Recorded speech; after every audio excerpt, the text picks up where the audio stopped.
Snow drifted across the Colorado plains like ash from a distant fire, each flake a whispered promise of the bitter cold to come. In the dimming twilight, a lone figure trudged through knee-deep drifts toward a weathered farmhouse, her slender frame bent against the howling wind. Anna Morgan clutched her swollen belly beneath a threadbare coat, her fingers numb with cold and fear. 12 hours ago, she had been little more than property, traded away by her stepfather to settle a gambling debt. Now she was stumbling toward the home of a stranger, a widowed rancher they called the Ghost of Silverwood County.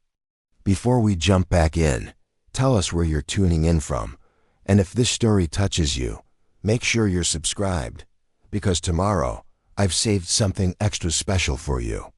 The dilapidated gate creaked in protest as Anna pushed it open, the sound swallowed by the wind's mournful wail. Ahead, yellow lamplight spilled from frost-edged windows, both welcoming and terrifying. She hesitated, snow gathering on her lashes as she contemplated turning back. But there was nowhere to go. No home waited for her return, no friendly faces would shelter her from the storm. Only endless white plains stretched behind her, promising nothing but a cold, quiet death. If you're enjoying this story so far, make sure to hit that subscribe button and let us know in the comments where you're watching from. Tomorrow's story will touch your heart in ways you can't imagine. Anna's breath formed small clouds as she stood frozen before the porch steps. The cold had settled deep in her bones, and the child within her stirred restlessly, as if sensing her fear. 3 months pregnant, unwed, and now handed off to a man she'd never met, payment for a debt she hadn't even known existed until yesterday.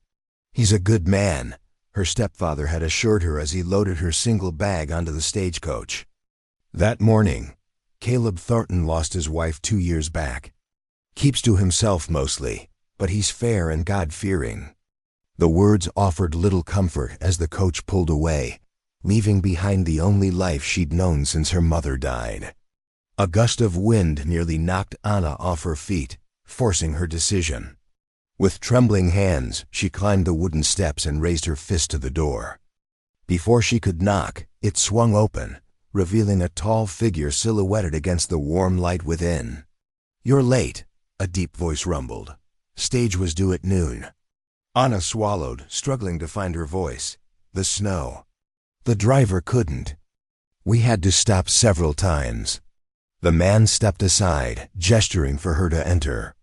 As Anna crossed the threshold, warmth enveloped her like an embrace, bringing painful life back to her frozen extremities. The farmhouse interior was simple but clean, worn furniture arranged around a stone fireplace where flames danced merrily, oblivious to the tension in the room.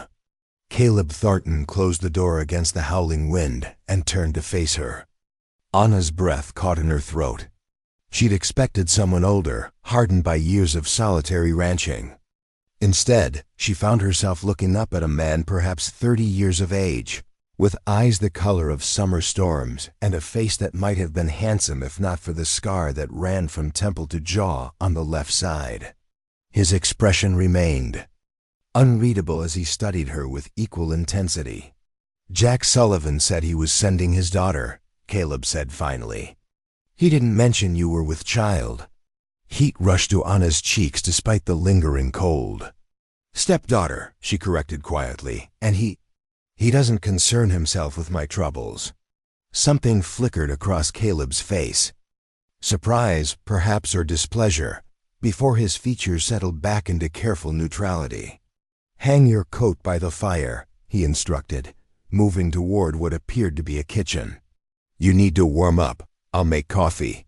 Left alone in the main room, Anna slowly removed her frozen outer garments.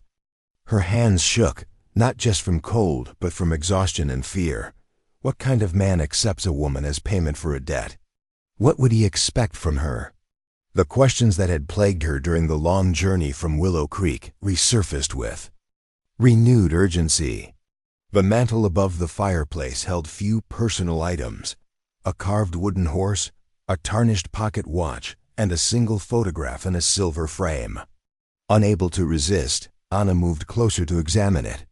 A woman with kind eyes and a gentle smile looked back at her, seated beside a younger version of Caleb, his face unmarred by whatever had left the scar he now carried. "My wife, Rebecca." Anna startled, nearly knocking the photograph over.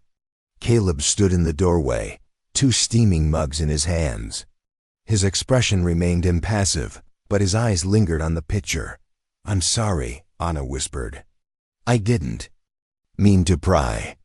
"No harm in looking," he replied, crossing to hand her one of the mugs.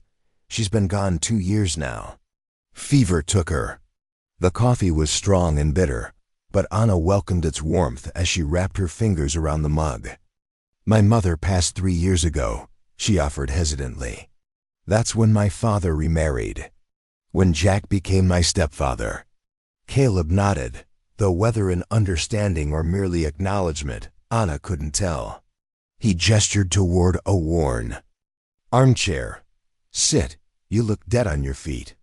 Anna sank gratefully into the chair, the exhaustion of the journey finally catching up with her. The farmhouse was silent except for the crackling of the fire and the occasional moan of wind around the eaves. Preparing and narrating this story took us a lot of time, so if you are enjoying it, subscribe to our channel. It means a lot to us. Now back to the story. "Jack owes me $800, Caleb said suddenly. "Borrowed it last spring to buy seed. Promised to pay it back after harvest." His mouth tightened. "Then lost it all at the gambling tables in Willow Creek." Anna stared into her coffee, shame burning her cheeks. "And now I'm here instead." "I didn't ask for you," Caleb stated flatly. "Came to collect what was owed. He offered you in payment, said you needed a husband, and I needed a wife." He paused, eyes meeting hers directly. "I refused." Confusion rippled through Anna. "But I'm here." "He said you agreed." "I agreed to give you shelter," Caleb interrupted. "Nothing more. Jack was fixing to throw you out with winter coming on. Said he wouldn't feed another man's mistake." His gaze flicked briefly to her midsection before returning to her face. "I couldn't leave you to that." Relief flooded through Anna, quickly followed by a new wave of uncertainty. "I don't understand. If not as your wife, then why am I here?" Caleb set his mug down and stood, moving to stoke the fire. "My housekeeper left 2 months ago. Married the blacksmith's son and moved east." He kept his back to her as he continued. "Place needs tending, cooking, cleaning. I'm offering room and board in exchange for your help around the house. When spring comes, you can stay or go as you please." Anna sat in stunned silence, trying to process this unexpected turn. Not property, not a wife, an employee of sorts. The arrangement was still far from ideal, but infinitely better than what she had feared. "And the baby?" she asked softly, one hand moving protectively to her stomach. Caleb turned, his face half shadowed by the firelight. "Children are a blessing," he said simply, "even when they come from difficult beginnings."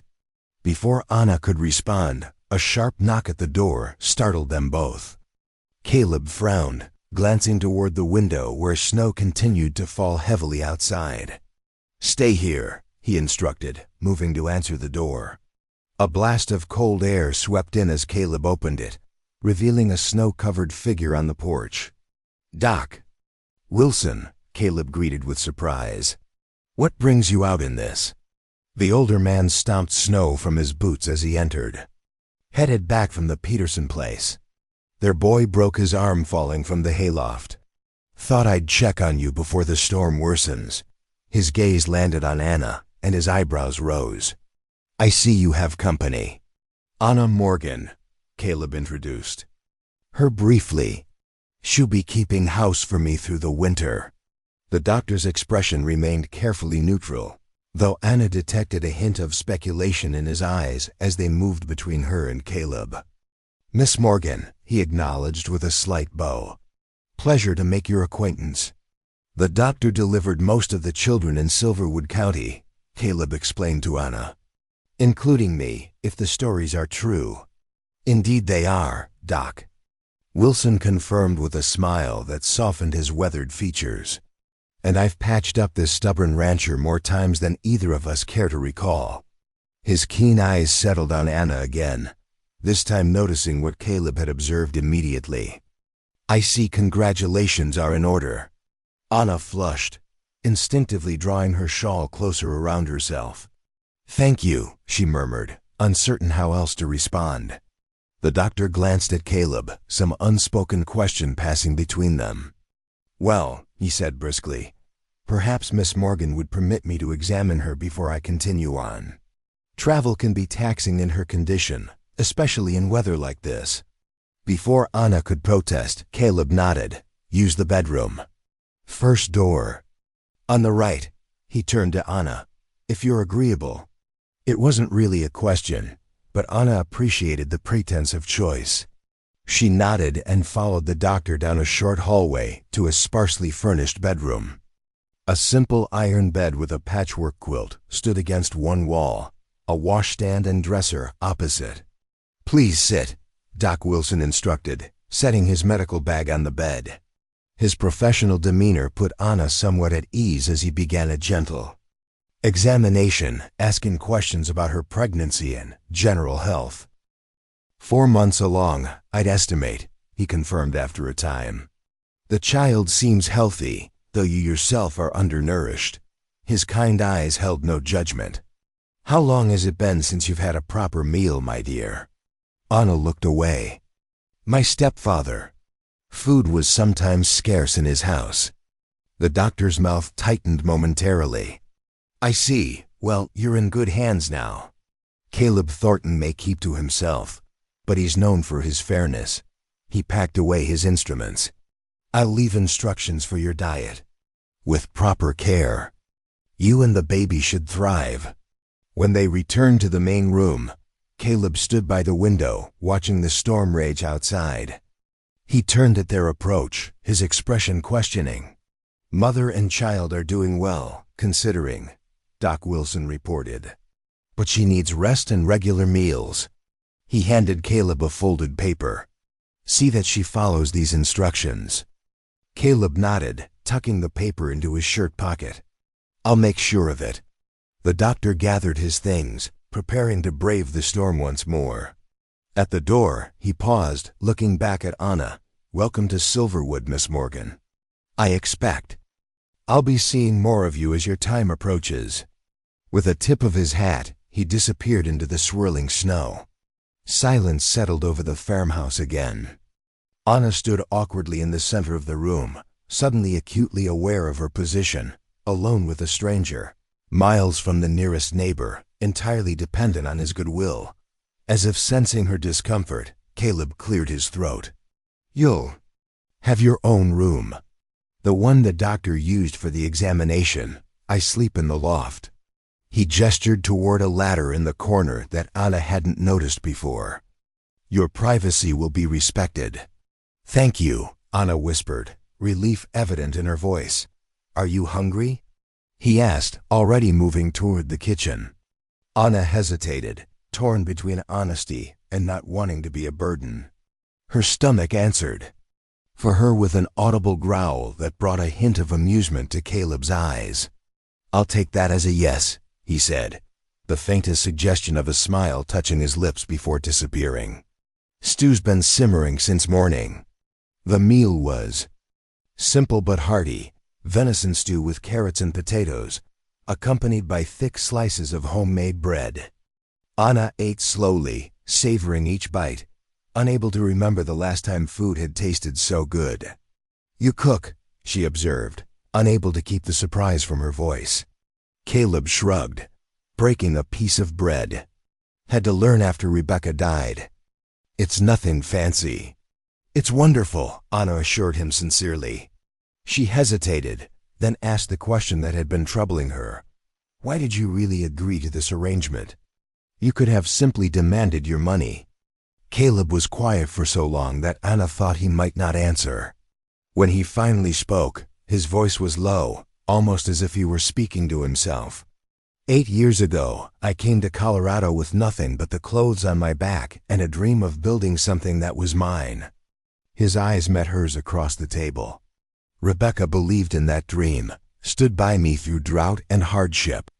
When I look at you, I see someone who needs a chance, just like I did then.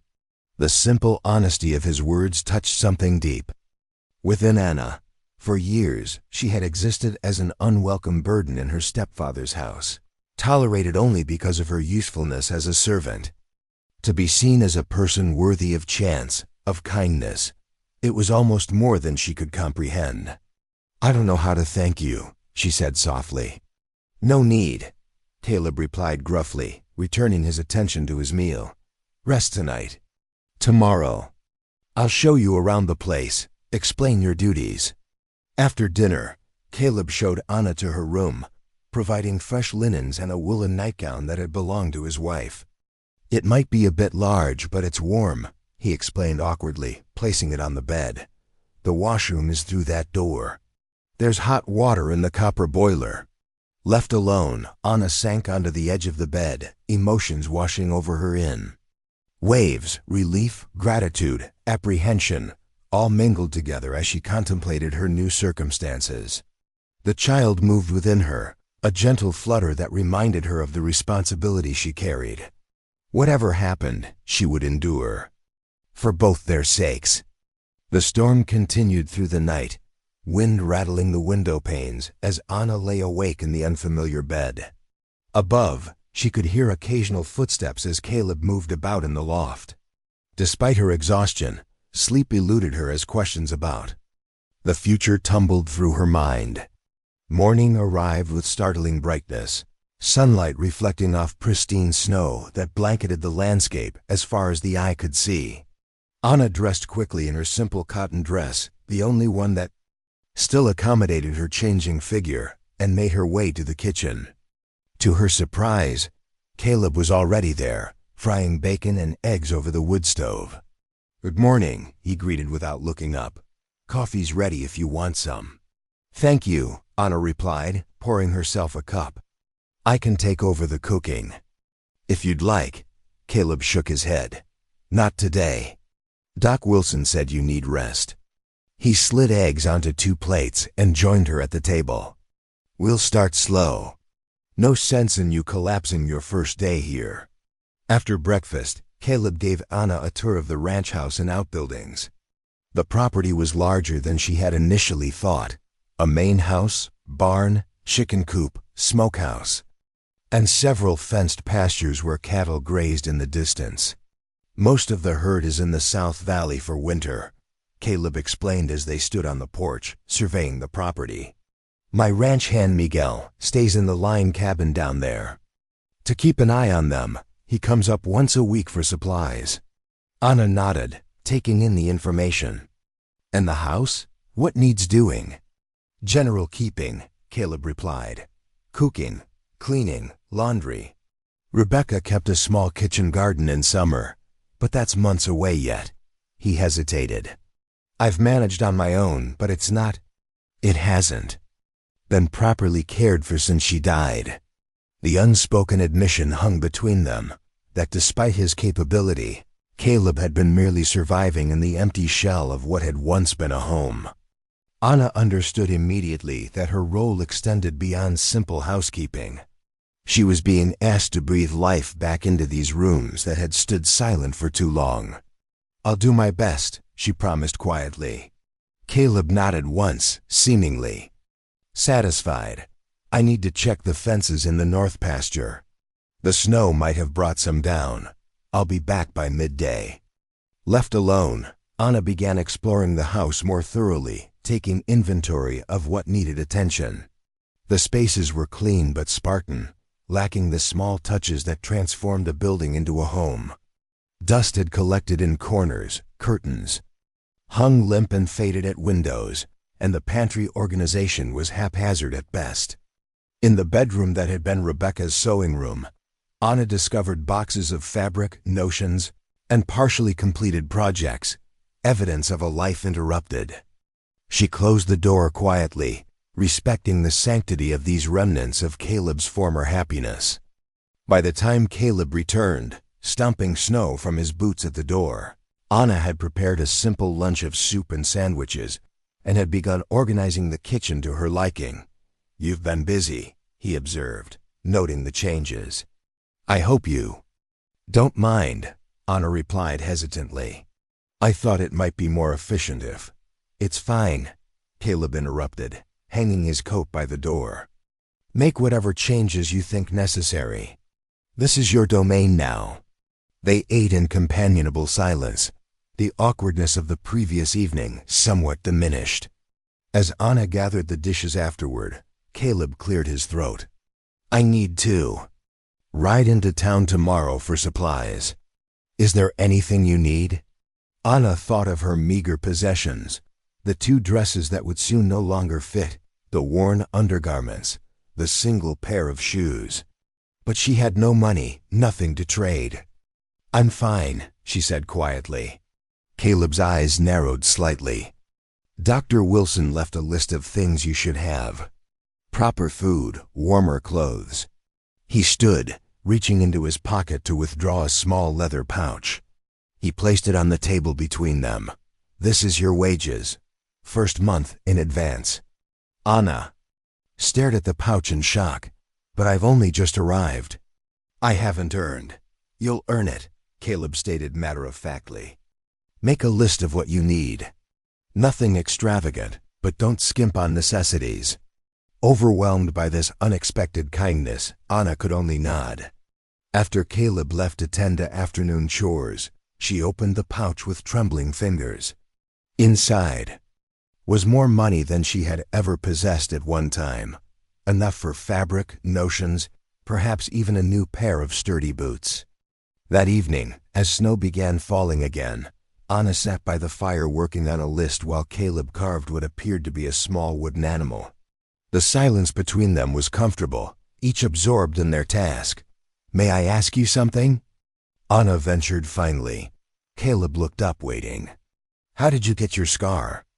The question had been burning in her mind since she arrived, but she immediately regretted her boldness when his expression darkened. "Sorry," she added quickly. "That was presumptuous of me." Caleb set aside his carving, running a finger absently along the jagged line that marred his face. 4 years ago, a grizzly attacked while I was checking traps in the high country. I survived. The bear didn't." His tone indicated the subject was closed. Anna nodded, returning to her list. After a moment, Caleb spoke again, surprising her. "What about the baby's father?" It was Anna's turn to fall silent, memory she'd tried to bury resurfacing painfully. "He was passing through Willow Creek," she said finally. "A cattle buyer from Kansas City. He had fine clothes and finer words." Her hands unconsciously moved to her stomach. "When I told him about the baby, he called me a liar and left town the next day." Caleb's jaw tightened, though his voice remained neutral. "And your stepfather? What did he do?" "Called me a whore," Anna replied, the word bitter on her tongue. "Said I brought shame on his house. After that, things got difficult. When you came to collect your debt, I think he saw an opportunity to be rid of me." "I'm sorry," Caleb said quietly. "No woman deserves such treatment." Anna glanced up, touched by the sincerity in his voice. "It's in the past now," she said, trying to sound stronger than she felt. "All that matters is what comes next." The days settled into a rhythm as January gave way to February. Each morning, Caleb rose before dawn to tend to the livestock while Anna prepared breakfast. They would eat together before parting ways for the day, Caleb to his ranch work, Anna to her domestic duties. Evenings were spent by the fire, often in comfortable silence broken only by occasional conversation about the day's events. The trip to town had yielded warm flannel for new dresses, wool for stockings, and a sturdy pair of women's boots that Caleb insisted were necessary for navigating the snowy paths between buildings. Anna spent her evenings sewing, adapting patterns to accommodate her growing belly. As her 4th month of pregnancy progressed into her 5th, Anna found herself gaining strength.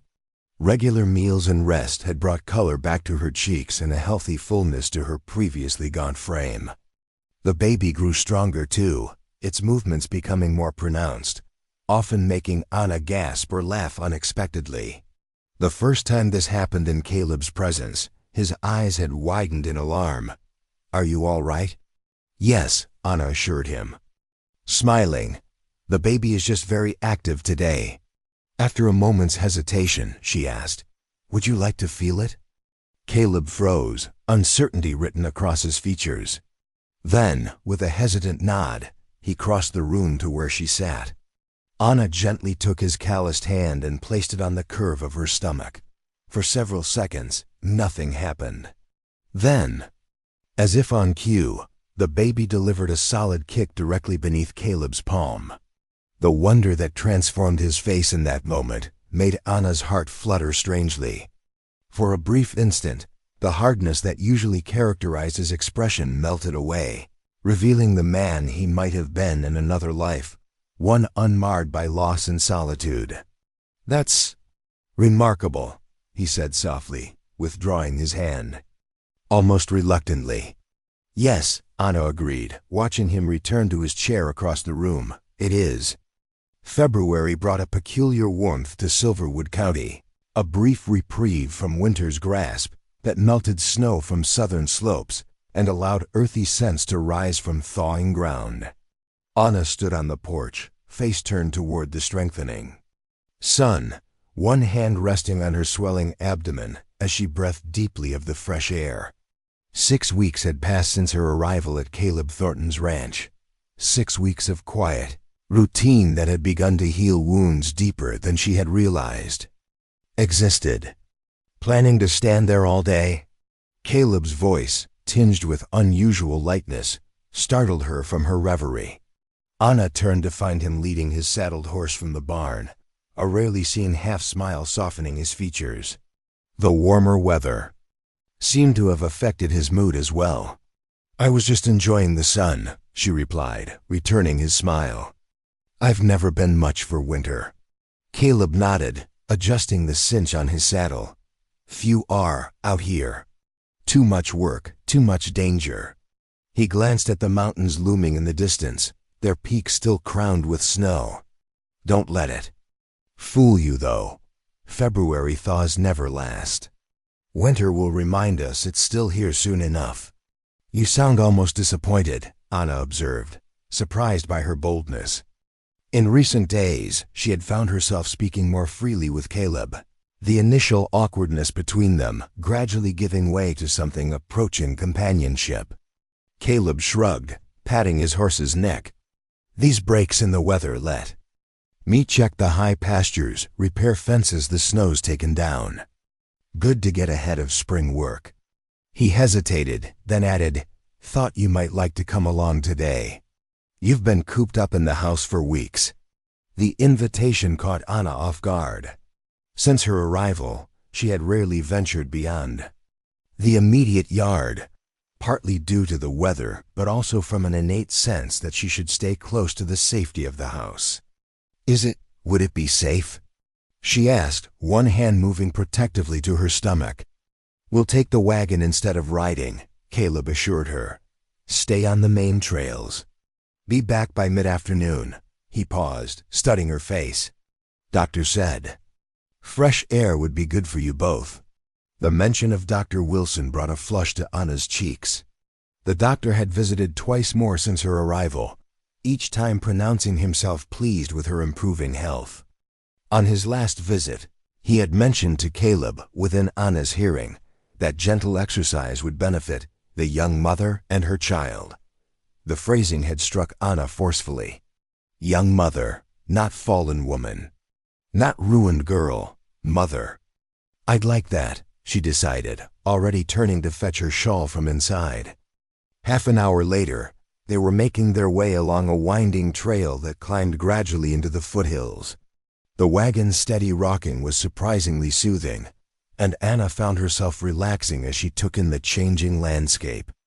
Near The ranch house, the land was primarily open grassland dotted with stands of cottonwood along a meandering creek.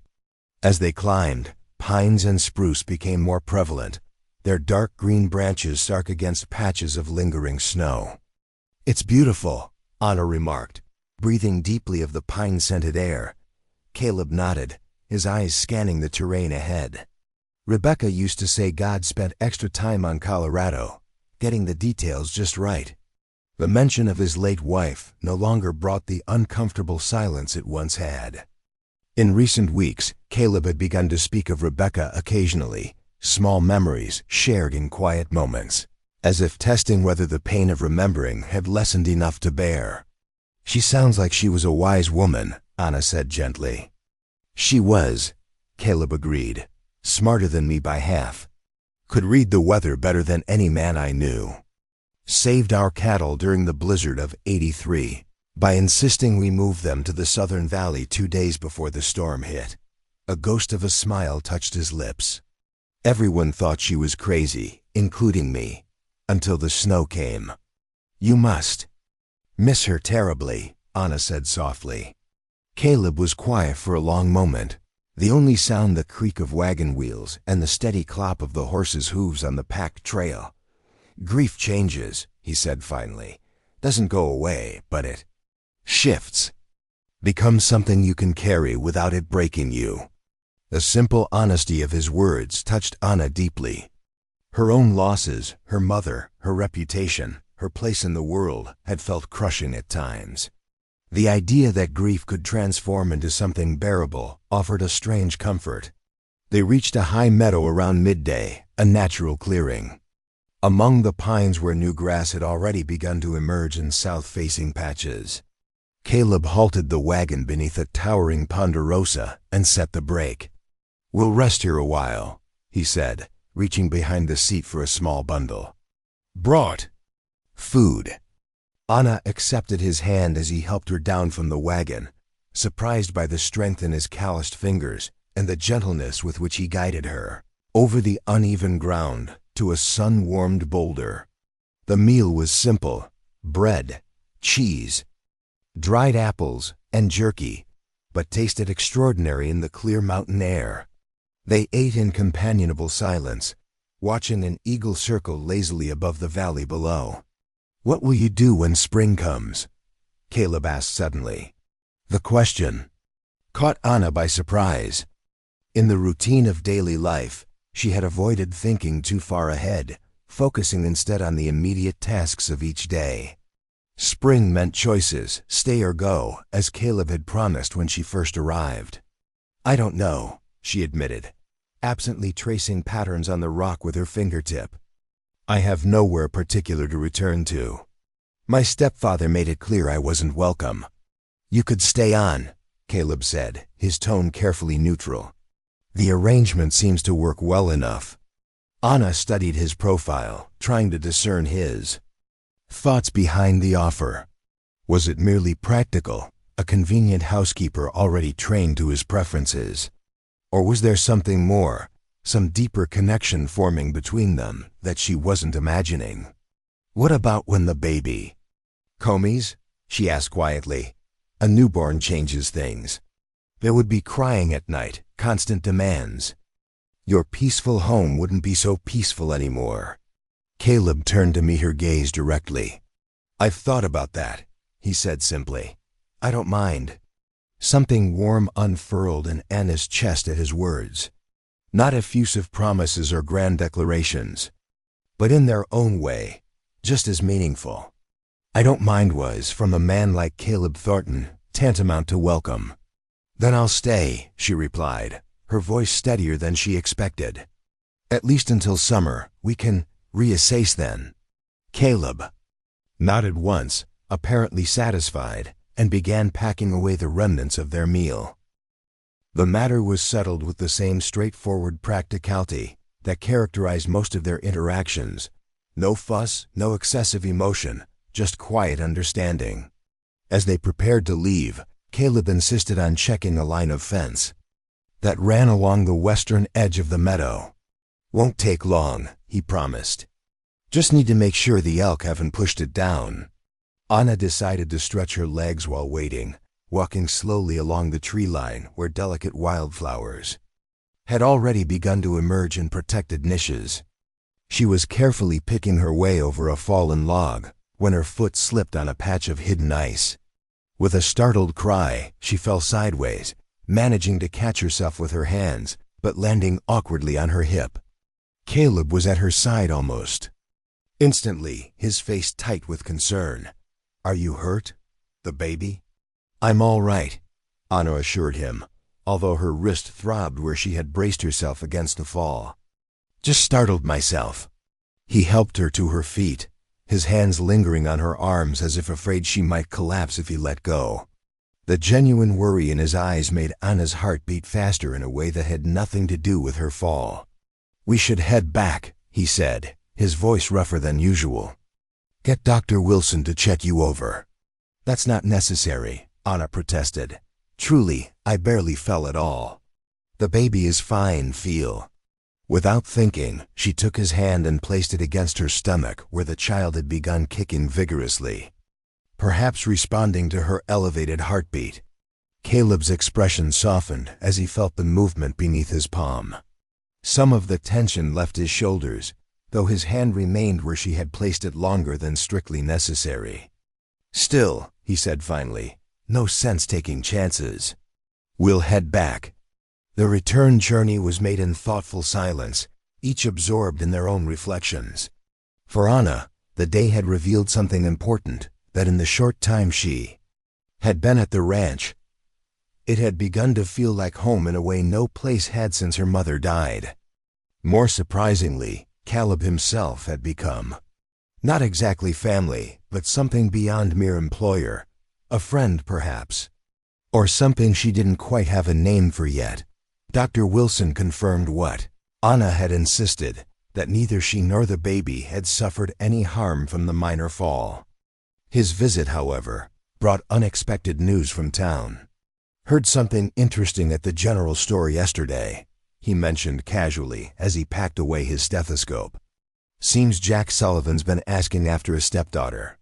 Anna froze, her hand instinctively moving to her stomach. What did he want? The doctor exchanged a glance with Caleb. "Apparently, he's had a change of heart. Was telling anyone who'd listen how worried he is about you, how he never meant for you to end up in a situation." "What situation would that be?" Caleb asked, his voice deceptively calm. Dr. Wilson shrugged. "Living unchaperoned with a bachelor. Rancher, I'd wager. There's been talk." "Nothing malicious," he added quickly, seeing Caleb's expression darken. "Folks around here mind their business mostly, but Sullivan's stirring the pot." After the doctor left, Anna sat by the fire, anxiety twisting like a living thing in her chest. Why would he come looking for me now? She wondered aloud. He was glad to be rid of me. Caleb stood by the window, watching as Dr. Wilson's buggy disappeared down the road. "Money, most likely," he said flatly, "or some new scheme." "Do you think he'd try to take me back?" The possibility filled Anna with dread. Her stepfather's house had been a place of constant belittlement and occasional cruelty. The thought of returning made her physically ill. Caleb turned, his expression resolute. "No," he stated firmly. "You're under my protection now. Sullivan has no claim on you." The word protection warmed Anna, even as it underscored her vulnerability. In the eyes of society, a woman alone had few rights. Without family or husband, she existed in a precarious state, dependent on the goodwill of others. "He could make trouble," she said quietly, "for both of us." Caleb crossed the room to stand before her, his presence solid and reassuring. "Let him try," he said simply. The threat of her stepfather's interest hung over the ranch like a storm cloud in the days that followed. Caleb took to carrying his rifle when working the outlying pastures, and insisted Anna keep the doors locked when he was away from the house. The carefree moment they had shared in the high meadow seemed distant now, replaced by a watchful vigilance that wore on them both. A week after Dr. Wilson's visit, The inevitable confrontation arrived in the form of a mud-splattered wagon pulling into the yard just as dusk was falling. Anna was preparing dinner when she heard the sound of approaching wheels. Looking out the window, she recognized her stepfather's slouched figure on the wagon seat with a sinking feeling in her stomach. "Caleb," she called urgently.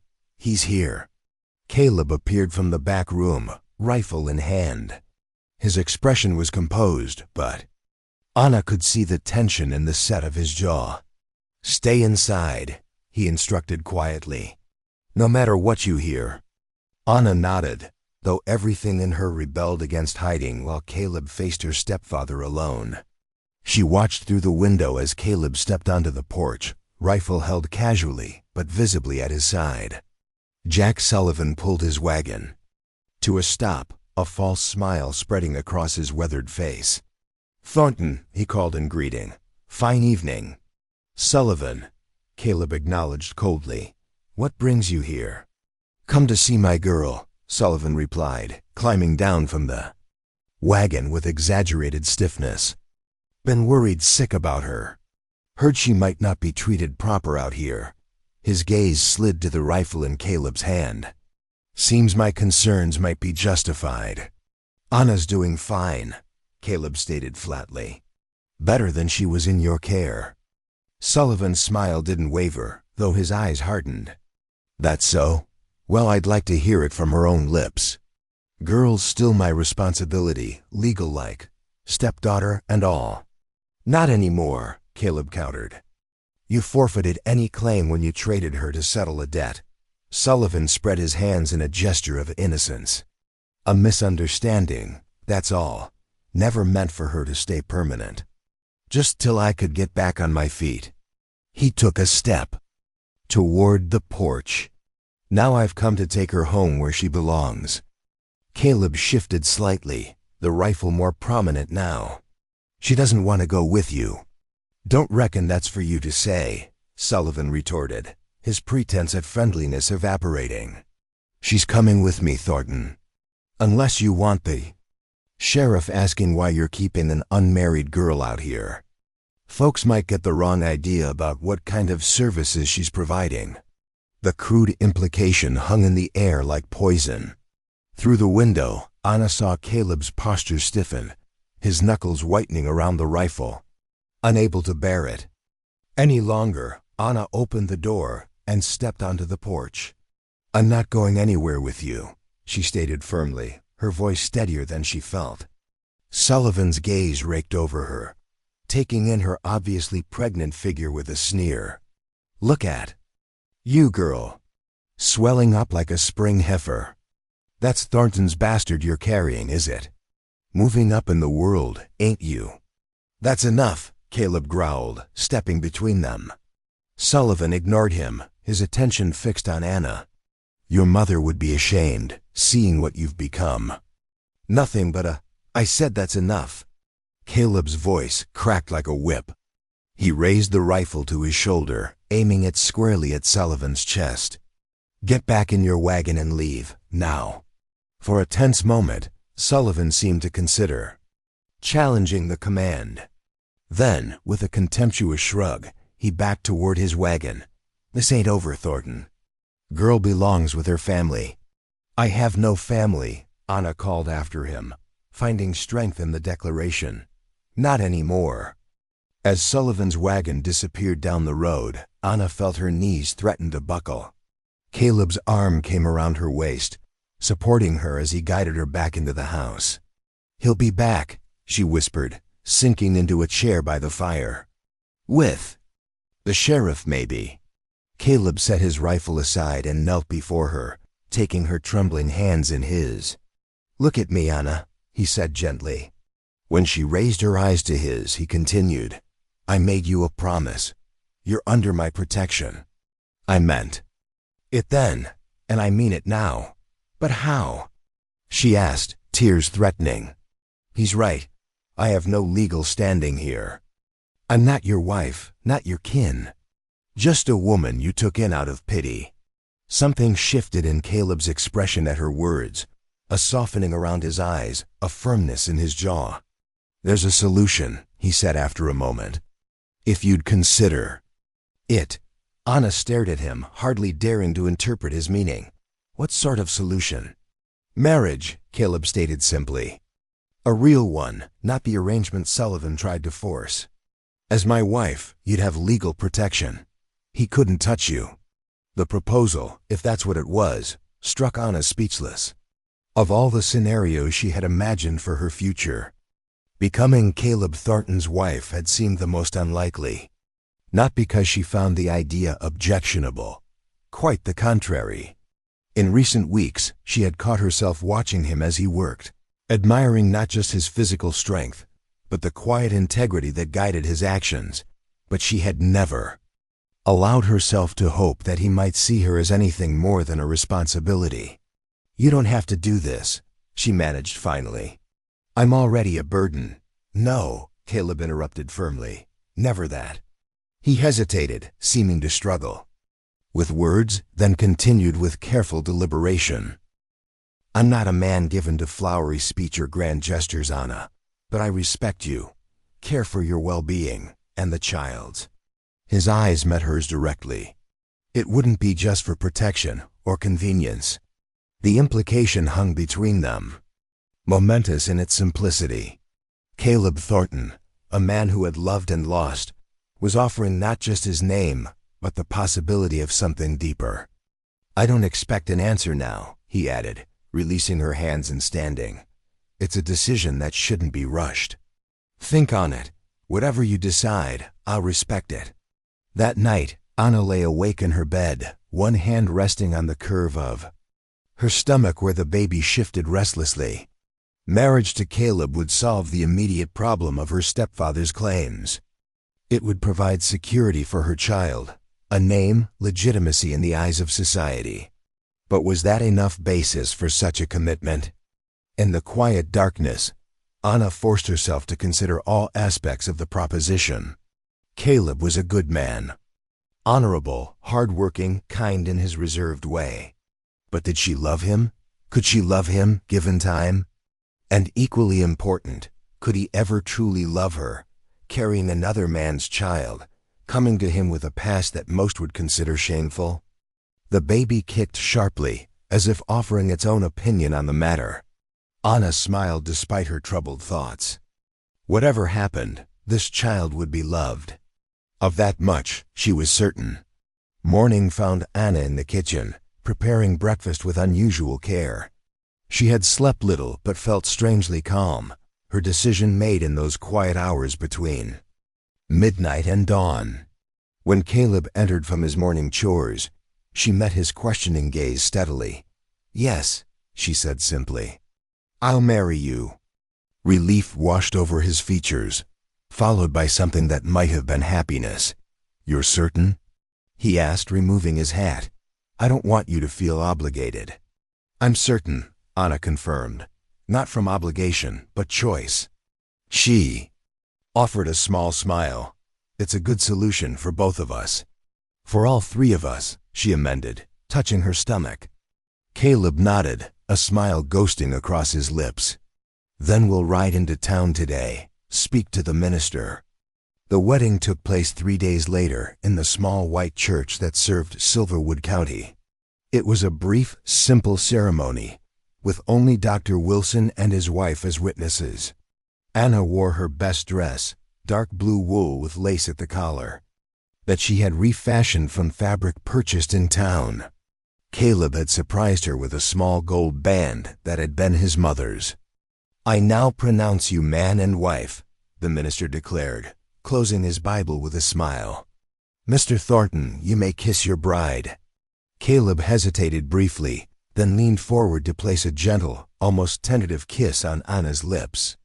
The contact was brief but sent an unexpected warmth through her body. This was not the passionate embrace of lovers, but neither was it the cold formality she had half expected.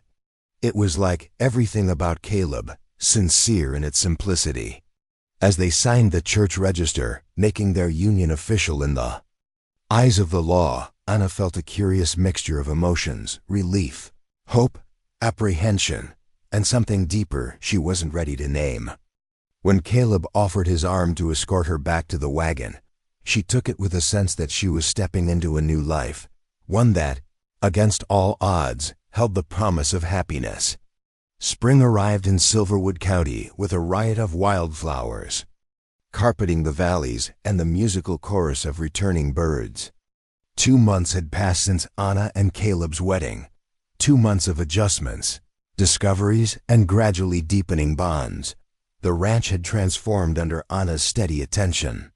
Curtains that had long hung limp and dusty were now clean and bright. Floors gleamed with beeswax polish, and the scent of fresh-baked bread filled the kitchen most afternoons. More subtle was the transformation of the house into a home, evidenced by small touches, wildflowers in mason jars on the table, hand-stitched cushions softening wooden chairs, and a half-finished baby blanket draped over the rocking chair. Caleb had crafted during the last snowstorm of the season. The marriage itself was evolving in ways neither had fully anticipated. They maintained separate sleeping quarters, Caleb in the loft, Anna in the bedroom, an arrangement that had begun from propriety but continued by unspoken mutual agreement. Yet other boundaries had softened. Their conversations over meals had grown longer, more personal. Caleb spoke of his childhood in Missouri, his journey west as a young man, his dreams for the ranch's future. Anna shared memories of her mother. Stories from her youth in Pennsylvania before her father's death had brought her west with her new stepfather. Most evenings found them on the porch, watching the sunset paint the distant mountains gold and crimson. Sometimes they talked, sometimes they sat in comfortable silence, and sometimes Caleb read aloud from one of the leather-bound books that had belonged to his father.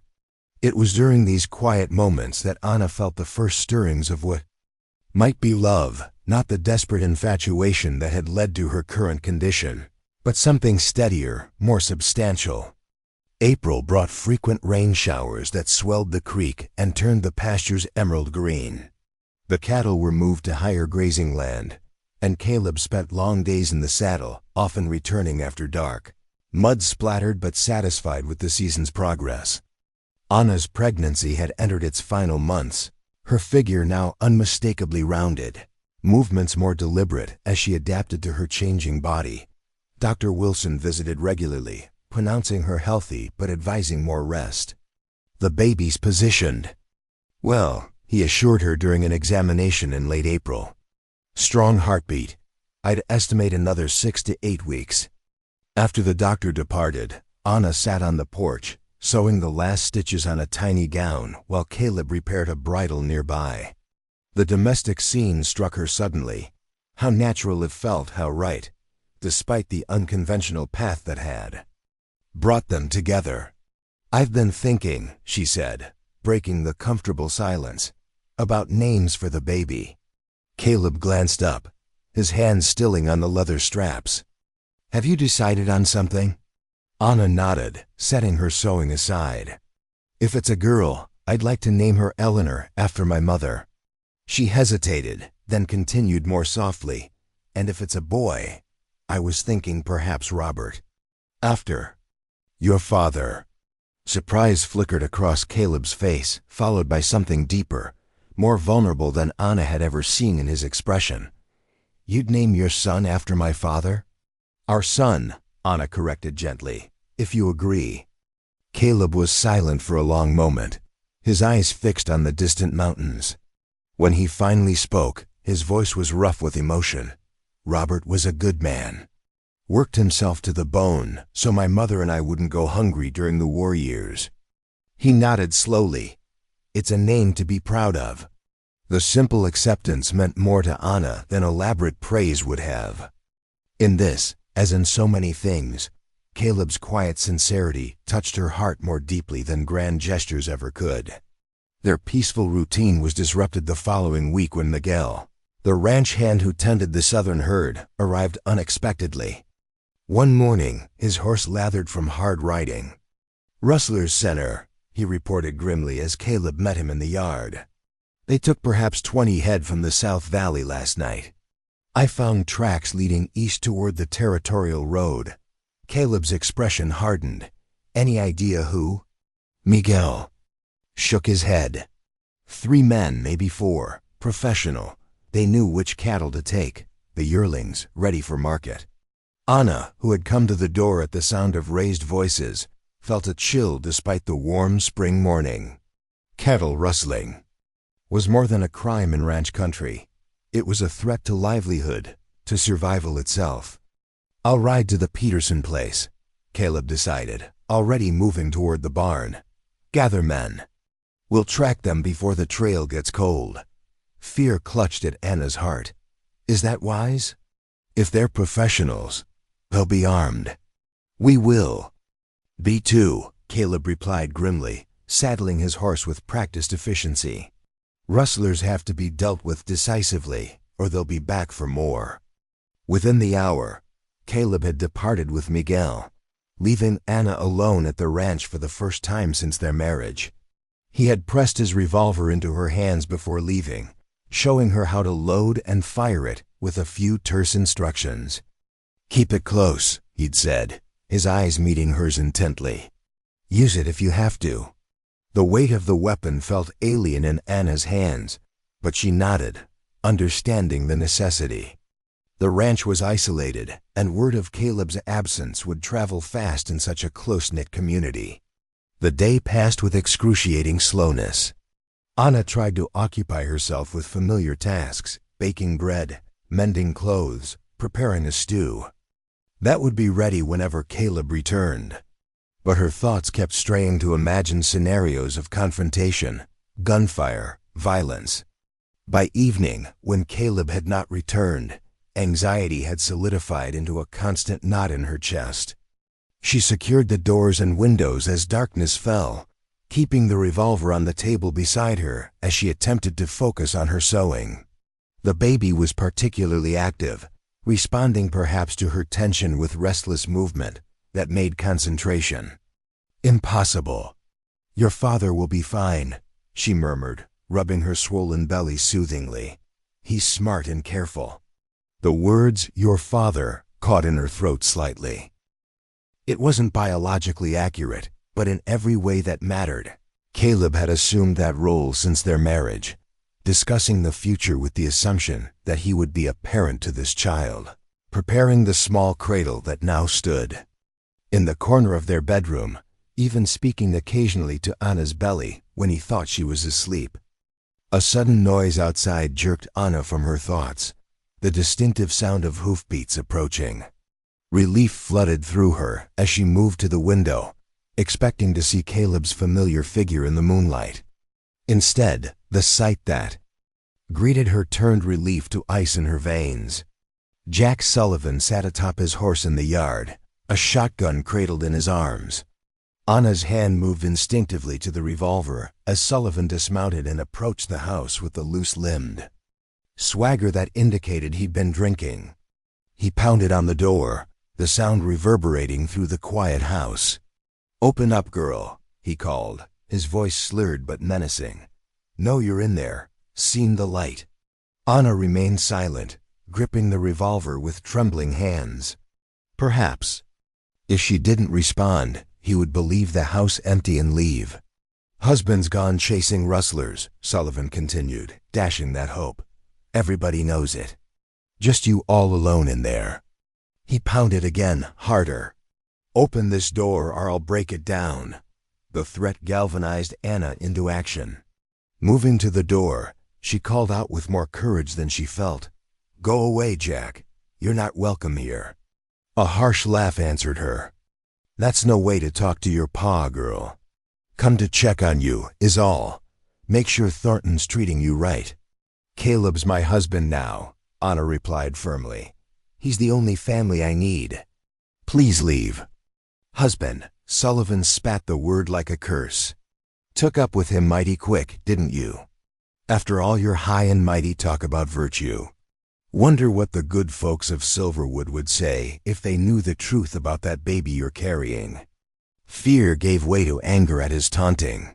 "They know the truth," Anna shot back. "That this child will be born to parents who want it, Who will love it? Now go, before Caleb returns." A crash against the door made her jump back. Sullivan had thrown his weight against it, testing its strength. "Door won't hold forever, girl," he called. "And Thornton's a good 20 miles away. Be reasonable now. Just want to talk." Anna backed away from the door, raising the revolver with both hands as Caleb had shown her. Her heart pounded so loudly she was certain Sullivan must hear it through the wooden barrier between them. Another crash, stronger this time. The door frame splintered slightly, the hinges groaning in protest. One more hit like that would breach it. "Stop!" Anna shouted, desperation giving her voice an authority she didn't feel. "I have a gun, Jack. I'll use it if I have to." Silence followed. Her declaration, stretching for several heartbeats. Then Sullivan's voice came again, incredulous. "You wouldn't shoot your own kin." "You're not my kin," Anna stated clearly. "And I would shoot any man who threatens my home or my child." The conviction in her voice must have penetrated Sullivan's alcohol-fogged mind. After a tense moment, she heard him mutter a curse, followed by the sound of retreating footsteps. Moments later, hoofbeats signaled his departure. Anna sank into a chair, the revolver still clutched in her hands, her entire body trembling with the aftermath of fear and adrenaline. She had stood her ground, protected herself and her unborn child. The realization brought a fierce pride that gradually replaced the terror of the confrontation. When Caleb returned shortly before dawn, exhausted and mud-spattered from the unsuccessful pursuit of the rustlers, he found Anna waiting, the story of Sullivan's visit spilling from her lips before he had even removed his coat. "Did he hurt you?" Caleb demanded, his fatigue forgotten as he grasped her shoulders, eyes searching her face. "No," Anna assured him. "He left when I threatened him with the revolver." "But Caleb, he knows you're my husband now. He knows about the baby. The things," he said. Caleb's expression darkened. "This ends now," he stated flatly. "Sullivan's caused enough grief." He turned toward the door, clearly intending to ride out immediately despite his exhaustion. "Wait," Anna caught his arm. "You're dead on your feet. It can wait until morning." For a moment, Caleb looked as though he might argue. Then, with visible effort, he reined in his anger. "First light," he conceded, "but no later." They rode into town together the next morning, a united front that drew curious glances as they made their way to Sheriff Davis's office. The lawman listened impassively to their account of Sullivan's midnight visit, his weathered face revealing nothing of his thoughts. "What exactly are you asking me to do, Thornton?" he asked when they had finished. "Man came to visit his stepdaughter. Got loud maybe, but didn't actually break in or harm anyone." "This time," Caleb replied tersely. "Next time, we might not be so fortunate. Sullivan has a history of violence when he drinks. Ask anyone in Willow Creek." The sheriff sighed, leaning back in his chair. "Willow Creek's not my jurisdiction, and holding a man for what he might do isn't justice." He held up a hand as Caleb began to protest. "But I'll have a word with Sullivan. Make it clear that Mrs. Thornton is no longer his concern and that trespassing on your property won't be tolerated." It wasn't the decisive action Caleb had hoped for, but it was something. As they left the sheriff's office, Anna squeezed his hand reassuringly. "It's enough," she said softly. "Just knowing the sheriff is aware will make him think twice." Their next stop was the general store, where Anna selected fabric for baby clothes, while Caleb discussed fencing supplies with the proprietor. They were preparing to leave when a woman's voice called out, halting them at the door. "Mrs. Thornton." "A moment, if you please." Anna turned to find Mrs. Peterson approaching, her smile warm beneath a fashionable bonnet. The wife of one of the county's most prosperous ranchers, Martha Peterson was known as both the social arbiter of Silverwood and its most generous soul. "I've been hoping to make your acquaintance," Mrs. Peterson continued, taking Anna's hand in hers. Dr. Wilson speaks so highly of you, and my husband was most impressed with Mr. Thornton's leadership during the rustler incident," Anna returned. The greeting politely, though, with some reservation. Since her marriage, she had avoided town as much as possible, uncertain of her reception among the established families. "I'm hosting a quilting circle at our home next Thursday," Mrs. Peterson continued. "Nothing formal, just an afternoon of stitching and conversation. I do hope you'll join us." Her gaze dropped briefly to Anna's pregnant figure. It's so important for new mothers to have a circle of support. The invitation caught Anna completely off guard. She had expected, at best, grudging acceptance from the community. At worst, ostracism once her condition became widely known. To be invited into the home of the most respected woman in the county was beyond anything she had imagined. I would be honored," she managed finally. Mrs. Peterson beamed. "Wonderful, 1 o'clock then. My husband will send a buggy for you." With a nod to Caleb, she swept out of the store, leaving Anna staring after her in bewilderment. "She knows, doesn't she?" Anna whispered to Caleb as they loaded their purchases into the wagon. "About the baby, that it's not likely," Caleb confirmed, securing the last bundle. "Small communities have few secrets.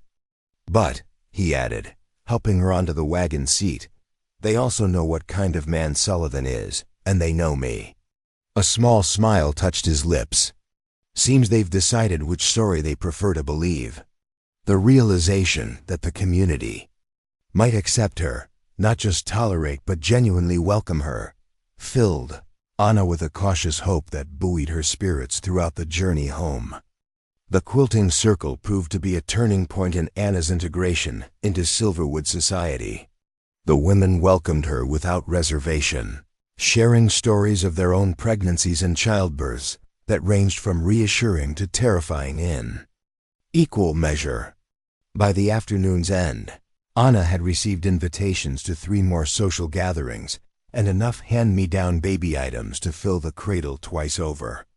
"They were so kind," she marveled to Caleb that evening as they sorted through the gifts. Tiny gowns, soft blankets, a beautifully carved rattle. "Mrs. Wilson is organizing a baby shower next month, and Mrs. Peterson insisted I join the church auxiliary." Caleb watched her animated recounting with quiet satisfaction.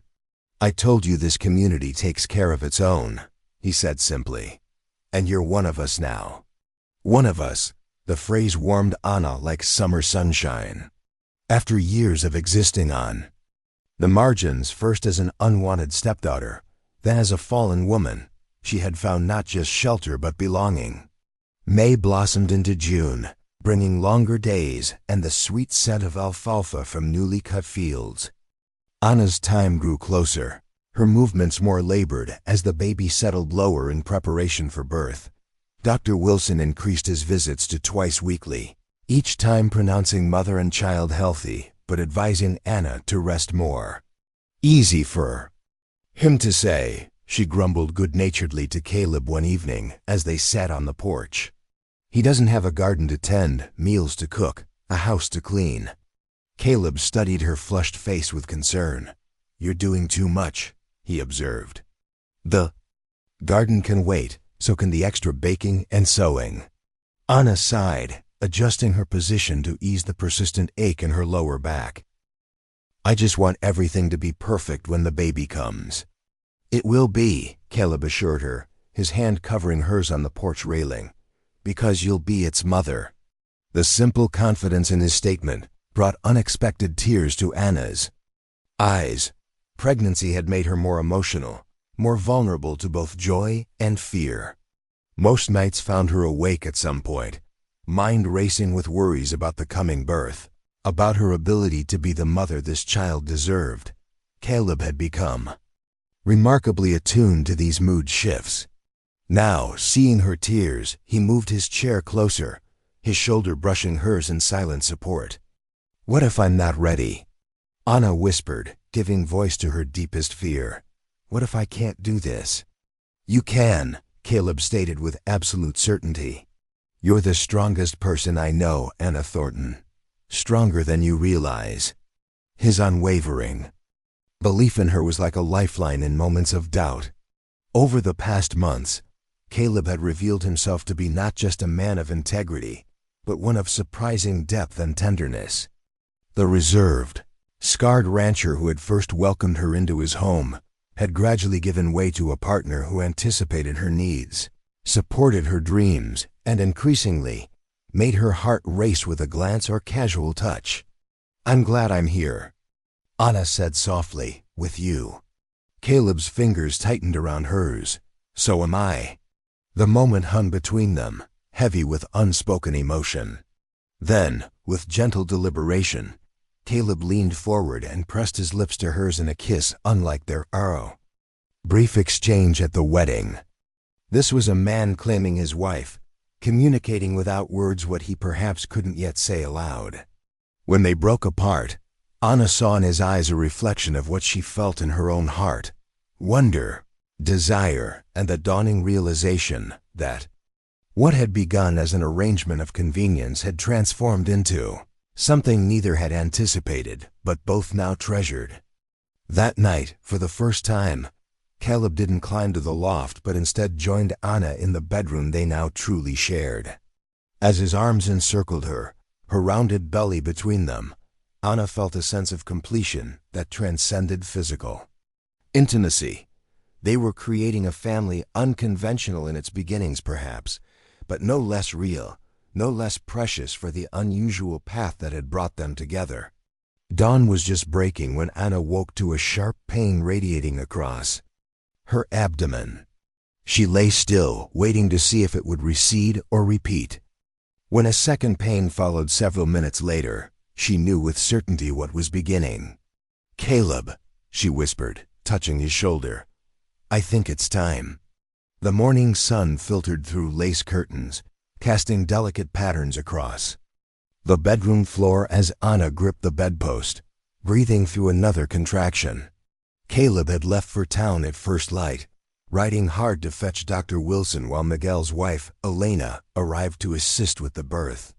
6 hours had passed since those first warning pains, and the contractions now came in steady waves, each stronger than the last.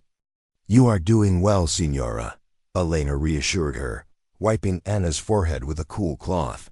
"The first baby takes time. It is the body learning a new dance." Anna managed a strained smile at the poetic description. Dance was hardly the word she would choose for this experience, battle perhaps or endurance trial. Yet there was a rhythm to it, she had to admit. A natural progression her body seemed to understand even if her mind was terrified. "Tell me about your children," Anna requested between contractions, seeking distraction from the intensifying pain. Elena's weathered face softened. "5 beautiful souls. My Jose was born right there in the South Valley Line cabin during the worst blizzard Silverwood had seen in 20 years. Miguel delivered him himself." She chuckled at the memory. "My husband fainted afterward, but don't tell him I told you so." The story drew a genuine laugh from Anna, quickly cut short as another contraction seized her. This one felt different, deeper, more insistent. "I think I need to push," she gasped, instinctively bearing down with the pressure. Elena checked quickly, her experienced hands gentle but efficient. "See, the baby comes now. Your body knows what to do." Outside, the sound of approaching hoofbeats announced Caleb's return. Moments later, his anxious voice called from the main room. "Anna?" "In here," Elena responded. "Bringing water? The doctor?" "Right behind me," Caleb answered, his footsteps halting at the bedroom doorway. He stood there uncertainly, hat clutched. In his hands, face pale with concern as he took in the scene. Anna reached toward him, needing his steadiness, his strength. "Caleb," she whispered through gritted teeth as another contraction built. He was beside her instantly, taking her outstretched hand, his larger one engulfing hers completely. "I'm here," he assured her, his voice low and steady despite the worry evident in his eyes. Dr. Wilson's less than 10 minutes behind. Had to gather his supplies. Anna nodded, then gasped as the most powerful contraction yet tore through her. Elena returned with a basin of water and clean towels, her manner calm and efficient. "The baby will not wait for the doctor, I think," she observed, positioning herself at the foot of the bed. "Senator Thornton, support your wife's back. Help her sit up more when the pains come." Caleb complied without hesitation, moving to sit behind Anna on the bed, his arms creating a solid brace for her to push against. The intimate position might have embarrassed her once, but all such concerns had vanished in the primal focus of bringing this child into the world. "You can do this," Caleb murmured against her ear as she tensed with the next contraction. "You're the strongest woman I know, remember?" His words, echoing his earlier reassurance, gave Anna a surge of determination. With the next pain, she bore down with all her might, a guttural sound escaping her throat. "Good, good," Elena encouraged. "I can see the head. Dark hair like yours, Signora." The next minutes blurred into a haze of effort, pain, and encouragement from the two steady presences supporting her. Just as Dr. Wilson's buggy rattled into the yard, Anna gave a final tremendous push, and the room filled with the indignant wail of a newborn entering the world. "A boy," Elena announced triumphantly, quickly wiping the squalling infant and placing him on Anna's chest. "A beautiful, strong boy." Anna stared in wonder at the tiny, red-faced creature now cradled against her skin. 10 perfect fingers, a shock of dark hair, and lungs that announced his displeasure at this cold, bright world with impressive volume. Love surged through her with an intensity that took her breath away. Fierce, protective, absolute. "Hello, Robert," she whispered, using the name they had chosen. "I've waited so long to meet you." Caleb remained frozen behind her, his arms still supporting her, but his body rigid with what Anna sensed was not discomfort but overwhelming emotion. "Would you like to hold your son?" she asked softly, turning slightly to see his face. Caleb's expression confirmed her intuition, awe, tenderness, and a vulnerability she had glimpsed only rarely in their months together were written plainly across his features. Wordlessly he nodded, carefully shifting from behind her to accept the swaddled infant that Elena had now cleaned and wrapped. The sight of her strong, capable husband cradling the tiny bundle with such reverent gentleness brought fresh tears to Anna's eyes. Whatever unconventional path had brought them to this moment, the tableau before her was nothing short of sacred, a father meeting his son for the first time. "He has your chin," Caleb observed hoarsely, one finger gently tracing the baby's face, "and your spirit, I'd wager, judging by those lungs." Dr. Wilson arrived then, hurrying into the room with apologies for his delay. As he examined mother and child, pronouncing both healthy despite the precipitous delivery, Anna watched. Caleb, still holding Robert with the careful attention he brought to everything that mattered to him. Their eyes met over the baby's head, a silent communication passing between them that needed no words. This child, born of another man's betrayal but welcomed into a home built on respect and growing love, had cemented something between them. A bond stronger than legal documents or social conventions. In his tiny hands, Robert Thornton held the future of two hearts that had found each other against all odds. The first weeks of Robert's life passed in a blur of exhaustion, wonder, and adjustment. Anna discovered that all the advice and preparation in the world couldn't fully ready one for the reality of a newborn's constant needs. Days and nights blended together, marked by feedings, diaper changes, brief periods of sleep, and the endless rocking of a colicky infant who seemed to prefer movement to stillness. Through it all, Caleb proved himself an equal partner in ways Anna hadn't dared hope for. He rose without complaint for midnight wakings, walking the floor with Robert against his shoulder while humming old trail songs until the baby settled. During the day, he adjusted his work schedule to be closer to the house, often bringing paperwork to the kitchen table so Anna could nap while he kept watch over their son. "You don't have to do all this," Anna protested one afternoon when Caleb returned early from the fields to find her tearful with fatigue, Robert screaming despite her best efforts to soothe him.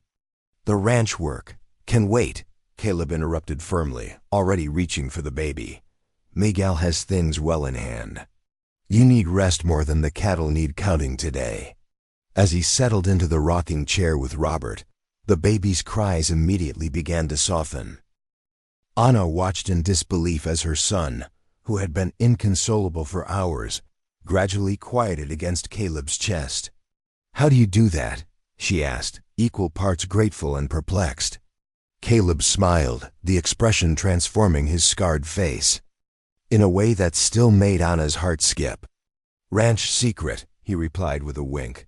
"Works on fractious colts, too." The light teasing was new, another layer of Caleb emerging as their relationship deepened. The reserved man who had first welcomed her into his home still existed, but alongside him now was a husband who shared quiet jokes, whose touch lingered when they passed in hallways, whose eyes often sought hers across rooms with warmth that needed no verbal expression. By Robert's 1-month birthday, a routine of sorts had established itself. The baby's colic had eased, allowing for longer stretches of sleep. Anna had regained her strength and much of her pre-pregnancy figure. The summer garden flourished under her care during the mornings when Robert napped, and the ranch operations continued smoothly under Caleb's management. On a particularly fine July morning, Anna packed a picnic lunch, wrapped Robert securely in a light blanket, and suggested they ride to the high meadow where they had shared that pivotal moment months before. "Are you sure you're ready for that?" Caleb asked, concerned. "It's a fair distance. Dr. Wilson said moderate exercise would be good for me," Anna replied, already preparing the wagon. "And I've been cooped up in the house too long. We all need some fresh air." The journey to the meadow was slower than their previous trip, with frequent stops to nurse Robert or change his diaper. But the weather held perfect. Warm sunshine tempered by a gentle breeze that carried the scent of pine and wildflowers. By midday, they had reached the high clearing where the view stretched for miles across the Colorado landscape. Anna spread a quilt beneath the same ponderosa pine where they had shared their first meal together, now laying Robert on his stomach for what Dr. Wilson called strengthening time. The baby lifted his head briefly, dark eyes wide with interest at this new environment, before flopping back down with an indignant squawk that made both parents laugh. "He has your determination," Caleb observed, settling beside them on the perma quilt, "never gives up even when the task seems impossible." "And your stubbornness," Anna countered with a smile. "Once he decides what he wants, there's no dissuading him." They ate a simple meal of cold chicken, bread, and early summer berries, trading the baby between them as needed. Afterward, with Robert sleeping peacefully in a makeshift cradle formed from Caleb's saddle blanket, they sat side by side watching clouds drift across the vast Colorado sky. "I was so afraid that day," Anna reflected, breaking the comfortable silence, "when I slipped on the ice. Not just of falling, but of everything. The future. Whether I could be a proper mother." She glanced at their sleeping son. "Whether I would ever belong anywhere again." Caleb's hand found hers, his calloused fingers interlacing with her smaller ones. "And now?" Anna turned to study his face, the strong jawline, the scar that no longer seemed a flaw but rather a mark of survival, the eyes that had become her home. "Now I know that belonging isn't about a place," she said softly. "It's about the people you choose and who choose you in return." Something shifted in Caleb's expression, a softening, a decision reached. "I have something for you," he said, reaching into his shirt pocket. "Been carrying it for weeks, waiting for the right moment." He withdrew a small object and placed it in her palm, a ring of polished gold, more delicate than her wedding band, set with a small but perfect sapphire that caught the sunlight in flashes of deep blue. "It was my grandmother's," Caleb explained as Anna stared at it in surprise. My father gave it to my mother on their first anniversary. She left it to me before she died, said I should give it to the woman I loved. The significance of his words, what he was finally saying aloud, brought tears to Anna's eyes. Caleb, I know our beginning wasn't traditional, he continued, his voice rough with emotion. And I know Robert isn't mine by blood. But these past months, he paused, seeming to gather his thoughts. Anna, you and that boy are everything. To me, everything I never thought I'd have again after Rebecca died. I didn't just marry you for protection or convenience. I married you because even then, I saw something in you that called to something in me. Tears spilled freely down Anna's cheeks now, but they were tears of joy rather than sorrow.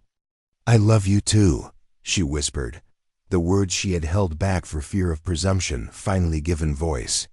I think I have for longer than I realized.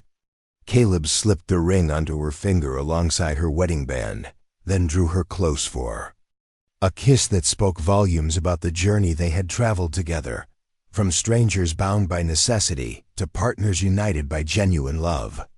The moment was broken by Robert's hungry cry as he awakened from his nap. They laughed, the tender mood shifting to the practical reality of parenthood. Your son has impeccable timing, Caleb remarked dryly as Anna lifted the baby to nurse. Our son, she corrected gently, watching Caleb's face soften as he nodded in agreement.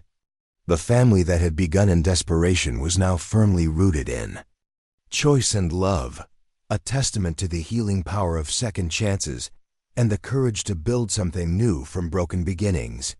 Summer flowed into early autumn, bringing with it the busiest season on the ranch. The cattle needed to be counted, calves branded, decisions made about which animals to sell at market and which to keep through the winter. Caleb worked from dawn until dusk most days, often returning too exhausted for more than a quick meal before collapsing into sleep. Anna managed the household with increasing efficiency, finding her rhythm as both mother and ranch wife. Robert thrived, growing plumper and more alert by the day. At 3 months, he had begun to smile, real smiles, not the reflexive ones of a newborn, and the first time he directed that gummy grin at Caleb, Anna thought her husband might weep from joy. He knows me, Caleb had whispered in wonder, tickling the baby's chin to elicit another smile. He knows who I am.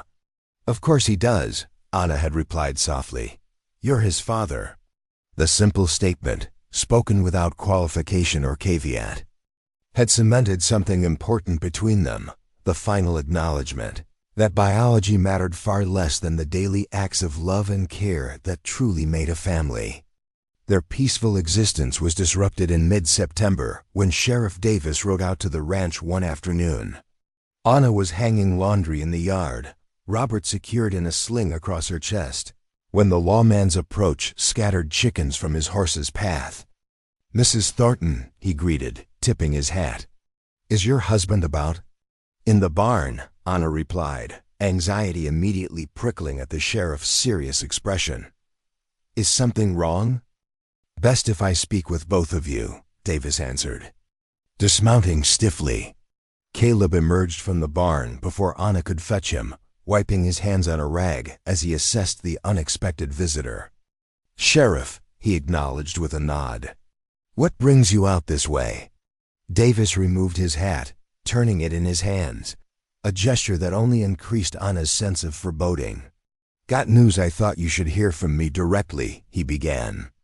Jack Sullivan was found dead yesterday morning in his cabin outside Willow Creek. The statement hung in the air, shocking in its abruptness. Anna instinctively tightened her hold on Robert, unsure how to respond. Relief, guilt, and a strange hollowness competed within her. What happened? Caleb asked, moving to stand beside Anna, one hand coming to rest protectively at the small of her back. Drinking, by all accounts, Davis replied. Fell and hit his head on the hearth. Neighbor found him when he didn't show up for work. The sheriff's eyes settled on Anna. I know there was bad blood between you, Mrs. Thornton, but thought you should know. Anna nodded, still processing the news. Thank you for coming to tell us. After the sheriff departed, Caleb led Anna to the porch swing, settling beside her as she mechanically rocked Robert, now fussing slightly in his sling. Are you all right? He asked quietly. Anna considered the question honestly. Jack Sullivan had been a cruel stepfather and a vindictive man, but he had also been her last connection to her mother, to the life before. His death closed a chapter. Permanently. I don't know how to feel, she admitted. Relieved that we won't have to worry about him coming back. Sad for the man he might have been if drink hadn't poisoned him. Mostly just empty. Caleb nodded, understanding in his eyes. That's natural. No matter what he did, he was part of your life for a long time. They sat in silence as the sun began its descent behind the mountains, casting long shadows. Across the yard, Robert had fallen asleep against Anna's chest, his small weight a comforting anchor to the present. When my father died, Caleb said finally, I felt guilty for being relieved. He'd been sick for months, in terrible pain. His passing was a mercy, but I couldn't say that to anyone. He took Anna's hand. There's no right way to feel when someone dies, especially someone with whom you had a complicated relationship. The simple permission to experience her conflicted emotions without judgment loosened something in Anna's chest. Tears came then, not of grief exactly, but of release. Of letting go of the last vestiges of the frightened, unwanted girl she had been under Sullivan's roof. I want to attend the funeral, she decided, surprising herself with the certainty of it. To say goodbye properly. To close that door. Caleb studied her face, then nodded.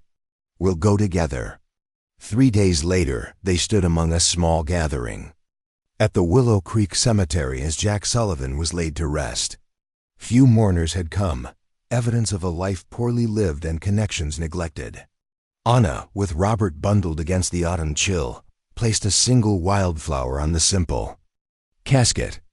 Rest in peace, she whispered, not for the man who had treated her with contempt, but for the human being who, like everyone, had once been someone's beloved child. As they walked away from the gravesite, Caleb's arm secure around her waist, Anna felt a profound sense of closure. The past with its sorrows and fears no longer held power over her future. She was Anna Thornton now, wife, mother, partner in building something meaningful and lasting. What are you thinking? Caleb asked as they reached their wagon. Anna smiled, looking back once at the cemetery before turning resolutely forward. That it's time to go home. The journey back to Silverwood felt symbolic, leaving behind the shadows of her previous life, heading toward the light of the one she had chosen. As their wagon crested the final hill that overlooked the Thornton ranch, Anna gasped softly. At the sight, the afternoon sun gilded the buildings in warm light. Smoke curled invitingly from the chimney where Alina had promised to keep the fire going in their absence, and the surrounding land stretched in all directions, rich with promise and possibility. It's beautiful, she murmured, the simple words inadequate for the emotion welling in her chest. Caleb followed her gaze, seeing their home through her eyes. Yes, he agreed quietly. It is. As they approached the ranch house, Anna thought of the frightened young woman who had arrived there in the depths of winter, pregnant and alone, expecting little more than basic shelter from the man who had reluctantly taken her in.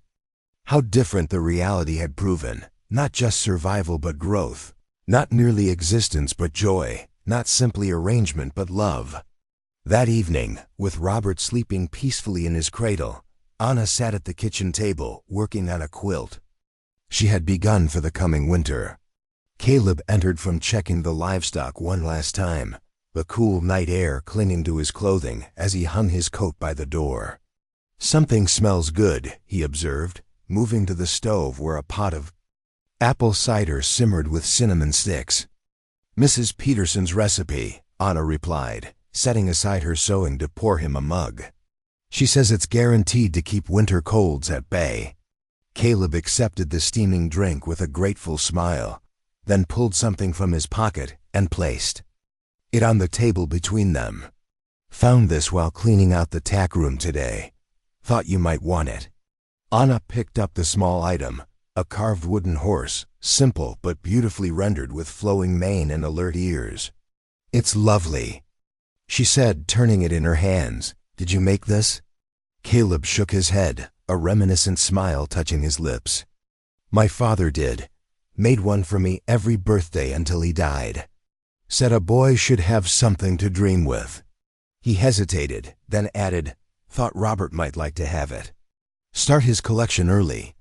The thoughtful gesture, the sharing of family history, this inclusion of Robert in traditions that predated them all, touched Anna deeply.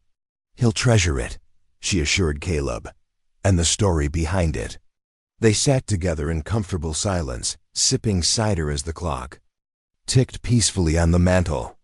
Outside, the first frost of the season was beginning to silver the grass, but inside was warmth, security, and the quiet contentment of two people who had found in each other exactly what they needed, though neither had known to look for it. I was thinking, Caleb said finally, setting down his empty mug. The east pasture would make good farmland. Rich soil there. Might be worth planting wheat next spring. Diversify a bit. Anna recognized the suggestion for what it was. Not just a farming decision, but a commitment to their future. To building something that would sustain them and Robert, and perhaps other children in years to come. I think that's an excellent idea, she replied, reaching across the table to take his hand. We could start planting the fields this winter. Caleb nodded, his fingers tightening around hers. I never thanked you, he said unexpectedly. For what? For saying yes. That day when I proposed our arrangement. His eyes, warm in the lamplight, held hers steadily. Best decision I ever made, bringing you home. Anna smiled, thinking of all the twists of fate that had led them to this moment. A desperate girl, a widowed rancher, an unexpected child, and the courage to reach for happiness despite the shadows of the past. Best decision we ever made, she corrected gently. And one I'd make again 1,000 times over. Outside, the stars emerged one by one in the clear Colorado sky, bearing silent witness to the miracle below. A family forged not from obligation, but from choice. A love grown not from passion, but from respect and kindness, and a future bright, with possibilities for two souls who had found in each other the healing they hadn't known they sought. Inside the sturdy ranch house, a candle burned in the window, guiding them home always, no matter how far they might wander. For Anna and Caleb Thornton, the journey had only just begun. Up next, you've got 2 more standout stories right on your screen. If this one hit the mark, you won't want to pass these up. Just click and check them out. And don't forget to subscribe and turn on the notification bell so you don't miss any upload from us.